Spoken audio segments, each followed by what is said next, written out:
uusiakin juttuja on tulossa. Tietysti meillä on Red Bull KTM-tiimi jatkuu, mutta kyllähän se meillä toi Moto3-tehdas se pääjuttu ja aina sydäntä lähellä. Langsung heboh, saingi dua rider Eropa. Veda Ega Pratama kembali catat lap time tercepat di latihan Moto3. Bos KTM mengaku kaget sampai beri pernyataan yang sangat mengejutkan ini. Simak informasi yang akan membuat kalian tercengang berikut ini. Subrek lah cok. Hahaha. Why?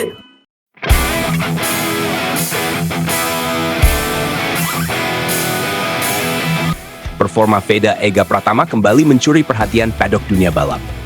Pada sesi tes terbaru kelas Moto3, pembalap muda Indonesia itu mencatatkan lap time yang mengejutkan banyak pihak. Bukan hanya cepat, tetapi juga konsisten, hingga berhasil mengungguli sejumlah rider yang menunggangi motor KTM. Catatan waktu tersebut langsung menjadi bahan pembicaraan di lintasan. Veda tak hanya sekadar tampil kompetitif, namun mampu menunjukkan kontrol motor dan kepercayaan diri yang matang, layaknya pembalap yang sudah lama berada di level dunia. Di tengah persaingan ketat para rider Eropa, nama Veda justru muncul sebagai salah satu sorotan utama. Menariknya, pujian tidak hanya datang dari pihak Honda, tetapi juga dari kubu rival. Salah satu bos KTM secara terbuka mengakui kualitas yang ditunjukkan Veda. Ia menilai pembalap asal Indonesia itu sebagai kandidat serius dalam perebutan podium di masa depan. Menurutnya, data lap time yang dicatat Veda bukanlah kebetulan, melainkan hasil dari kemampuan membaca lintasan dan memahami karakter motor dengan sangat baik. Ia menyebut Veda sebagai pembalap dengan potensi besar dan mental balap yang kuat. Penilaian itu bukan tanpa dasar. KTM memiliki rekam jejak panjang bersama Veda di level junior, termasuk saat ia tampil impresif di Red Bull Rookies Cup 2025. Pada ajang tersebut, Veda sukses mengakhiri musim sebagai runner-up dengan menunggangi motor KTM. Pengalaman itu membuat kru KTM memahami betul karakter balapnya. Mereka melihat bagaimana Veda mampu beradaptasi dengan motor, menjaga ritme balap, serta tampil tenang di bawah tekanan. Faktor-faktor inilah yang kini kembali terlihat dalam performanya di kelas Moto3. Di tengah gelombang pembalap rookie yang siap meramaikan persaingan, Moto3 musim 2026 masih menyisakan nama-nama lama yang belum naik kelas. Mereka bukan sekadar pelengkap grid, melainkan tolok ukur kecepatan yang sesungguhnya di lintasan. Nama seperti David Munoz dan David Almanza dari Liqui Moly Dynavolt Intech GP, Adrian Fernandez bersama Leopard Racing, hingga Joel Kelso dari Great MLF Racing tetap menjadi ancaman nyata. Pengalaman dan konsistensi mereka menjadikan para pembalap ini ibarat tembok besar yang harus ditembus para rider muda jika ingin berbicara soal podium. Bagi para debutan, menghadapi nama-nama tersebut bukan hanya soal kecepatan satu lap, tetapi juga soal kecerdasan membaca balapan, ketahanan mental, dan kemampuan bertahan dalam duel jarak dekat. Persaingan di Moto3 2026 juga kembali menyorot duel klasik antara Honda dan KTM. Dalam beberapa musim terakhir, masalah utama Honda terletak pada top speed dan akselerasi keluar tikungan. Di sektor ini, mereka masih tertinggal cukup jauh dibandingkan KTM yang dikenal agresif dan efisien dalam memanfaatkan tenaga mesin. Masuknya Veda Ega Pratama ke Idemitsu Honda Tim Asia diharapkan menjadi bagian dari solusi.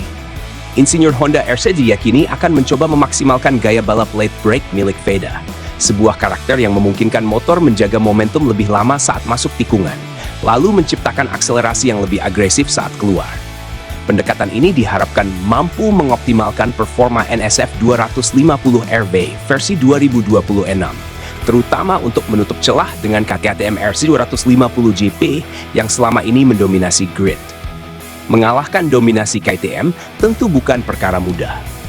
Namun, untuk mengimbangi kelincahan sasis KTM, Honda kini bertaruh pada kombinasi setup teknis dan gaya balap pembalapnya.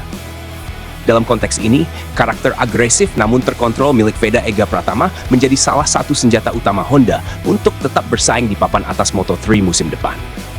Di tengah dominasi rider Eropa, kemunculan Veda Ega Pratama membawa angin segar. Bukan hanya untuk Indonesia, tetapi juga bagi persaingan itu sendiri. Jika tren performa ini terus berlanjut, bukan tidak mungkin nama Veda akan segera menjadi ancaman nyata dalam perebutan posisi depan. Tes ini mungkin belum menentukan segalanya. Namun satu hal sudah jelas, Veda Ega Pratama bukan lagi sekadar talenta muda.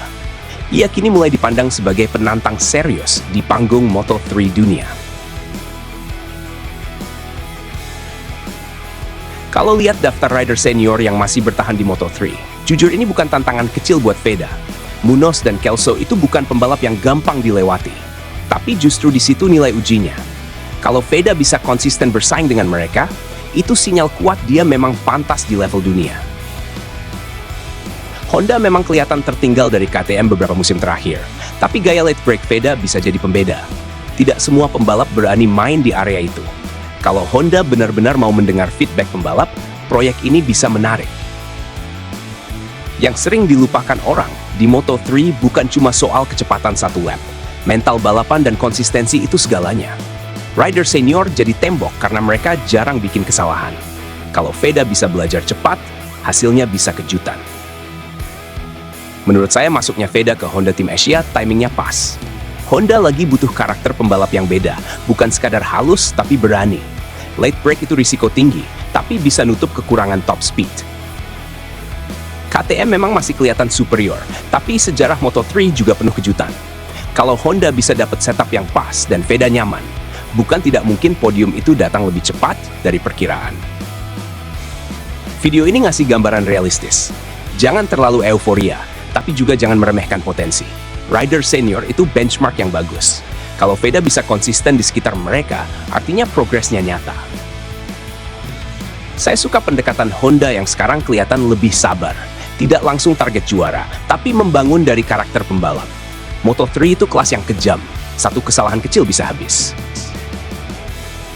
Veda bukan cuma cepat, tapi punya latar pengalaman lawan rider Eropa sejak junior. Itu penting. Tinggal bagaimana Honda memaksimalkan potensi itu dan tidak mengulang kesalahan pengembangan masa lalu. Kalau Veda bisa tembus tembok rider lama dan sesekali mengganggu KTM di barisan depan, itu sudah kemenangan besar buat Honda. Prosesnya memang tidak instan. Moto3 2026 bakal seru banget. Ada duel pengalaman lawan keberanian. Veda mewakili generasi baru yang tidak takut tantangan. Tinggal bagaimana dia mengelola tekanan dan ekspektasi publik. Kalau melihat keseluruhan konteks Moto3 musim 2026, posisi Veda sebenarnya cukup menarik. Dia datang bukan sebagai favorit instan, tapi justru itu yang membuat tekanannya lebih sehat. Rider senior punya keunggulan jam terbang, memahami ritme balapan, dan tahu kapan harus menyerang atau bertahan. Namun di sisi lain, pembalap muda seperti Veda biasanya membawa keberanian, adaptasi cepat, dan rasa lapar untuk membuktikan diri.